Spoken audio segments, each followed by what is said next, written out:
San Pedro, ville située au sud-ouest de la Côte d'Ivoire, a été témoin d'un rassemblement historique ce samedi 19 juillet 2014. C'est un grand coup qu'a réalisé la Commission nationale des églises protestantes évangéliques de Côte d'Ivoire, dirigée par l'archevêque Kassida Zito. Plus de 500 pasteurs issus de la ville portuaire, rangés en ordre de bataille, ont une fois répondu à l'appel du général Camille Makosso dans le cadre de l'identification des pasteurs. Une rencontre historique qui représente un point très important dans l'élan de rassemblement de la dite commission. Le général a communié avec les pasteurs à travers un discours rassembleur et un langage de franchise. Ce rassemblement ecclésiastique majeur s'est tenu devant un parterre d'éminentes servantes et serviteurs de Dieu. De prime abord, le général a rendu un vibrant hommage aux ministres de Dieu qui ont effectué nombreux déplacements pour venir recevoir ces informations capitales.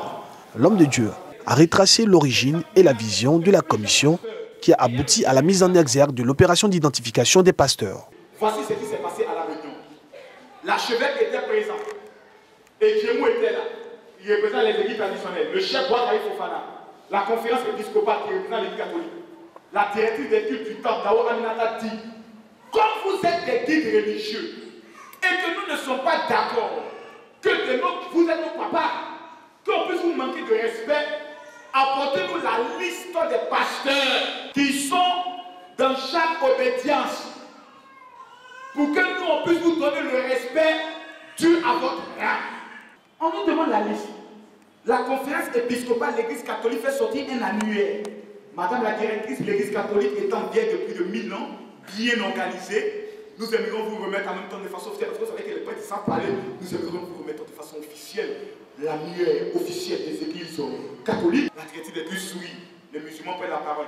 Madame la directrice, depuis 2007, nous avons commencé l'opération d'identification. On va vous apporter la base de données. Nous sommes à 25 000 imams déjà identifiés, dont 10 000 ont déjà le carte. Nous, ce n'est pas à l'État de venir nous identifier. En tant que responsable, nous allons faire nous-mêmes notre identification région par région et nous allons apporter la base de données à l'État. Parce que vous ne savez pas comment Dieu appelle un pasteur. Voici comment l'opération s'est lancée. Parce que l'État a besoin de la base de données. Premièrement, pour donner un respect et reconnaître une carte d'identification de ces pasteurs et de ces musulmans et de ces évêques. Et deuxièmement, pour faire voter la loi sur la réglementation des religions. Cette grande rencontre a été marquée par des projections de films qui ont retracé le calvaire vécu par les hommes de Dieu, entre autres, escroquerie, nuisances sonores et d'autres chefs d'accusation. La Commission nationale des églises protestantes évangéliques de Côte d'Ivoire est la plateforme qui veut redorer le blason de l'église de Côte d'Ivoire et permettre aux hommes de Dieu d'obtenir le respect dû à leur rang à travers l'opération d'identification.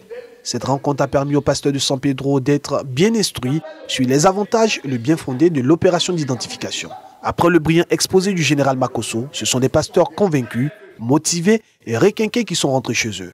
La prochaine étape est la ville de Gagnoa, le samedi 9 août 2014, à la salle polyvalente à partir de 10 h. Que Dieu vous bénisse.